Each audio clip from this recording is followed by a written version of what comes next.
Tahimik na umaga, guys! Good morning, everyone! Tapos na sila nag-breakfast. At pinakulay ko sa kanila itong mga laruan nila. Sa ano ito, sa dollhouse nila. Hey! Unfortunately, hindi ko makita yung mga parang bib nila pag magpe-paint. Kaya ayan. Ang Kenneth ay wagas. Ano naman ito? Water-based naman. At least may morning activity sila. Hindi sila mainip. Tsaka maiwan mo talaga sila. Pag nagpe-paint talaga na ganyan. Seryoso sila. Si ate marunong nang mag-mix ng colors. What colors did you mix, ate? Oh, you made purple. You made moss green as well. You're using 3 brushes, ate? Okay. What is that? Colorful. Colorful, yes. Maiwan ko sila, guys. At makapaglaba muna tayo for today's video. Colorful. A few moments later. Kenneth! Guys, nalingat lang ako. 1 minute. Sabi mo ng 1 minute. Tignan mo naman ang mga kinokolor nila. Hala! It's okay. Maligo na lang si Kenneth, ha? Happy naman yan siya. Okay lang. O, tara, Ken. Mommy? Ligo, ligo. Ano po yun, anak? Kenneth would ask. Yes. Kailangan niyang maligo. Tara! Ligo! Ligo si Kenneth. Ben je blij, Ken? Yeah. Ja? Maak ik kijken. Ben je blij? Show me your teeth. Show me your teeth. Well, wala guys. Ganyan talaga pag may toddler. Ano naman yan, oh? Sensory play naman yan sa kanya. So, okay lang. Die van mij zijn al Okay. mooi. Yes. Si ate, natapos na daw niya. Pinapatuyo niya dyan. Hello, how cute guys. Nilagyan talaga nila ng ano. Hi, Kenneth. Hugasan muna natin ang Kenneth, guys. Bago pa lumala. Day 2. Good morning, guys. Good afternoon, good evening. Winter Wonderland na naman tayo for today. Wow, wala pang dumaan na sasakyan. Tingnan nyo naman, oh. Kailangan nating tumakbo kasi baka malate tayo sa bus. Grabe na naman ang pa-snow natin for today's video. Dito may dumaan na. Doon totaling wala, ako pa lang. Kasi dito sa loob ng baryo-baryo, hindi yan na aasinan. I mean yung daan. Kaya tambak ang snow. February na, may snow pa rin. Ano ba yan? Kalamig. Maganda lang siya tignan. Pero most of the time nakakaano, no? Hindi siya practical. Oh.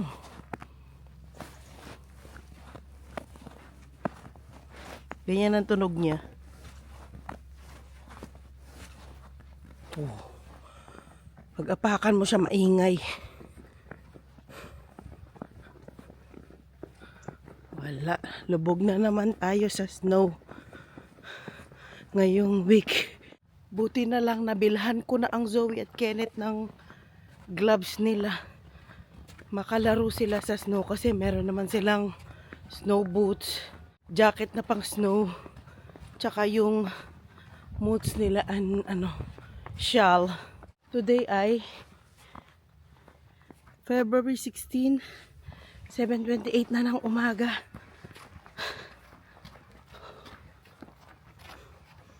Hindi tayo masyadong maaga sa work today. Kasi ang pasok natin ay 9 o'clock pa. So, may time pa tayo. Umabot tayo, guys. Meron pa tayong around 3 minutes. Dito sa main road, naasinan yan kaya medyo clear out na ang snow.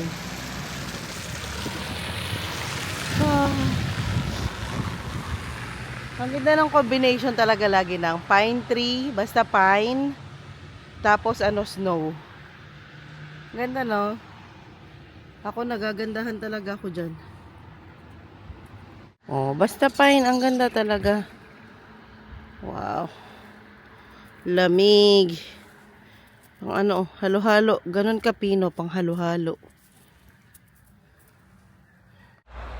Yay. Andito na ang bus natin.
Winter Wonderland na naman, guys.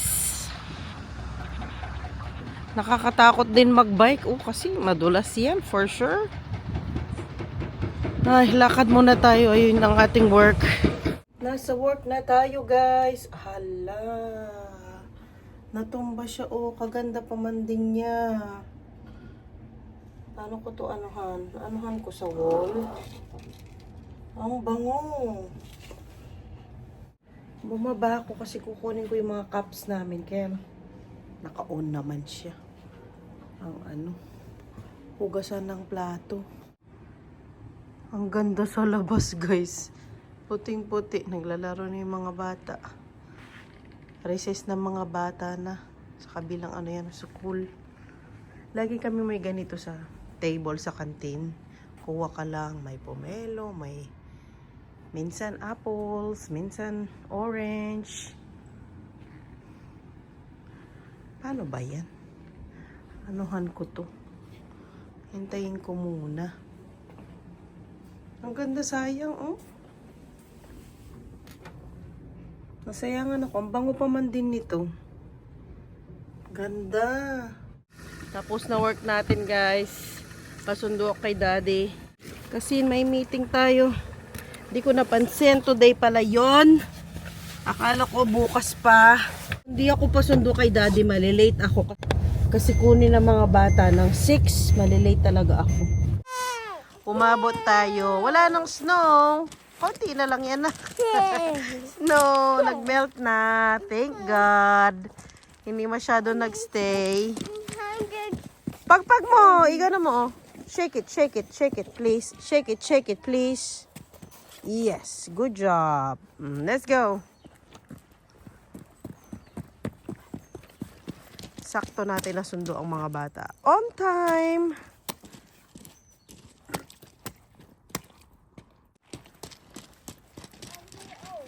Yes.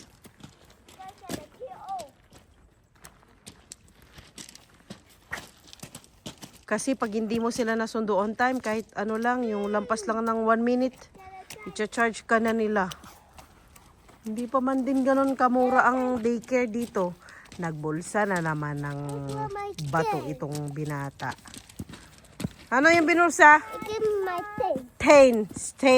Stone. Careful. May dala pa pang, ano yung dala mo, Ken? May dala pang manicure. Kung ano pinapadala ng tatay mo sa'yo. Patingin nga, Ken, makikay, Ken. What is that? What is that, Binan? My steak. What is that? My steak. Oh, stain. Mga bato daw. Diyos ko, may lalagyanan pa ng bato. For my. Dat is eigenlijk voor mij. Yes, klopt. That is for your nail polish, right?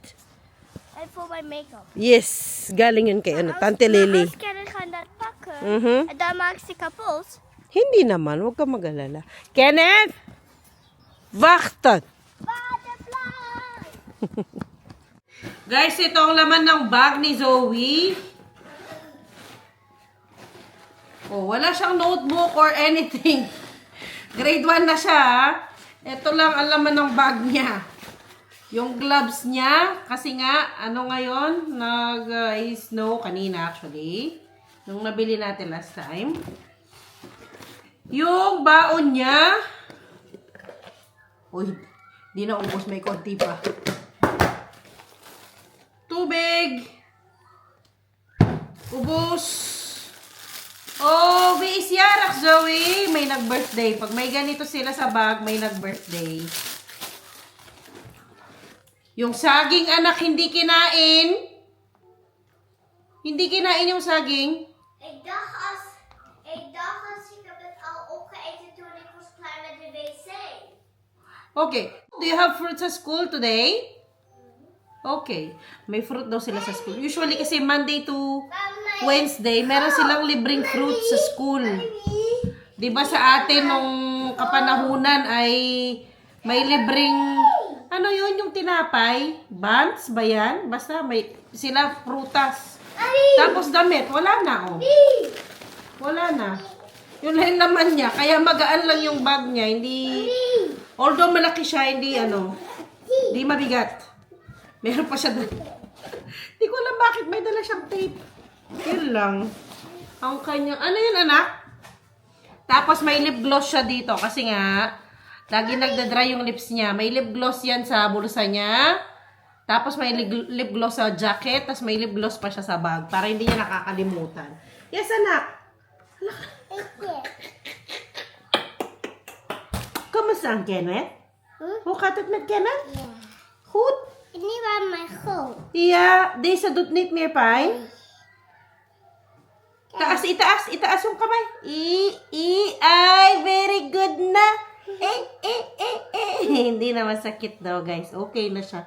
Nakapagluto na tayo. Bye. Yeah? I did. Wow, what is that? For mij. What is that? For Gabby. Ano yan? For Gabby. For Gabby. Yeah. Moy, very good. Yay! The blauwe daddy. Tapos yung kahapon pala, yung shoes pala. Ay, show them your shoes pala. Yung binigay ni Oma. Oma, dat dood. Mij. Binili daw ni Oma para sa kanya. Gekookt. Dood. Gekookt. Hindi pa niya mabigkas, guys. Asan yung shoes mo na binili ni Oma? Yeah. Did you wear them today? Yeah. Yeah?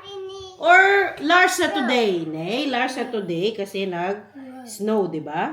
Yeah. Yes. Kumain na tong mga to. Napakain ko na. Zo en mijn zo. Okay. Nakaluto na din ako. Nagluto lang ako ng kaldereta. Para meron na silang ulam bukas kaagad si Daddy. Kasi panggabi si Daddy. Banan. May nada banan, Ethan? Ay, show ko pala yung kanina pa ako kumakata. Banan. Yung binili ni Oma na shoes kay Ate Zoe. Banan. Yung kay Kenneth parang nakita nyo naman na, yung may ilaw, no? Yung kay Ate Zoe hindi pa napakita. Tara, sama ka muna kay Mami. Ito yung kay Ken. Wala siyang laman na. Nandoon. Sinuot na niya. And then yung kay Ate Zoe, pakita ko pala, hindi ko napakita sa ating vlog. Ito ang shoes ng ate. Maganda siya kasi wala siyang tirintas. Ano yan? Sintas. Tirintas. Wala siyang sintas. Ani.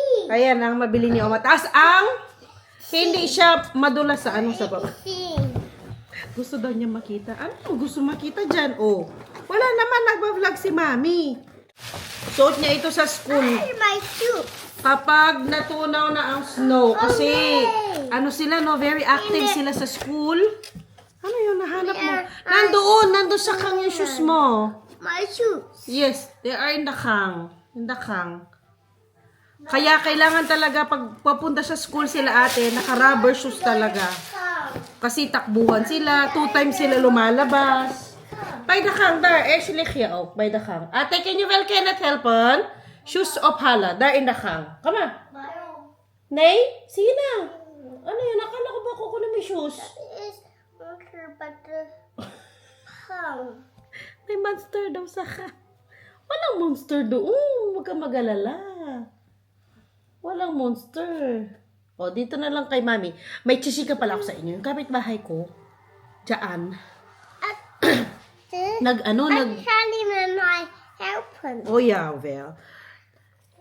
Nag-usap kami nung Saturday kasi. Ano po? I thought she got my helper. Cable television. Ate. Pagkakausapin kaya nakaganyan pa siya. Kala mo talaga. Ano, kala mo kalaki ng problema eh. Si Kaikan. Ah, you will look television si Kaikan. I didn't need my helper. Ah, ate, ayaw daw siya tulungan ng ate niya kasi gusto niyang manood ng TV. Yung smile mo pa man din. Asa na ba ako? Yun nga nung Sunday. Sandali lang. May chinichismis ako. Okay lang ba? Is that okay? Mami Earth Praton, is that okay? Yeah. Okay. Ayun nga, nung Sunday, kasi hindi ko natuloy yung vlog ko. Hindi ko natuloy. Yes. Yan mo, this fish. Okay, sige. Kuha ka ng dukya kay ate. O, bitaw. Mag-chichika si mami. Ayun, nag-usap kami nung kapitbahay. Grabe talaga ang nangyari sa kanila, guys. So, kinausap ako ng kapitbahay na yung bago namin kapitbahay dito, yung nakabili ng murang bahay. Chismis talaga. Pati yung presyo ng bahay, sinabi. Ano yan sila? Pareho silang Helper.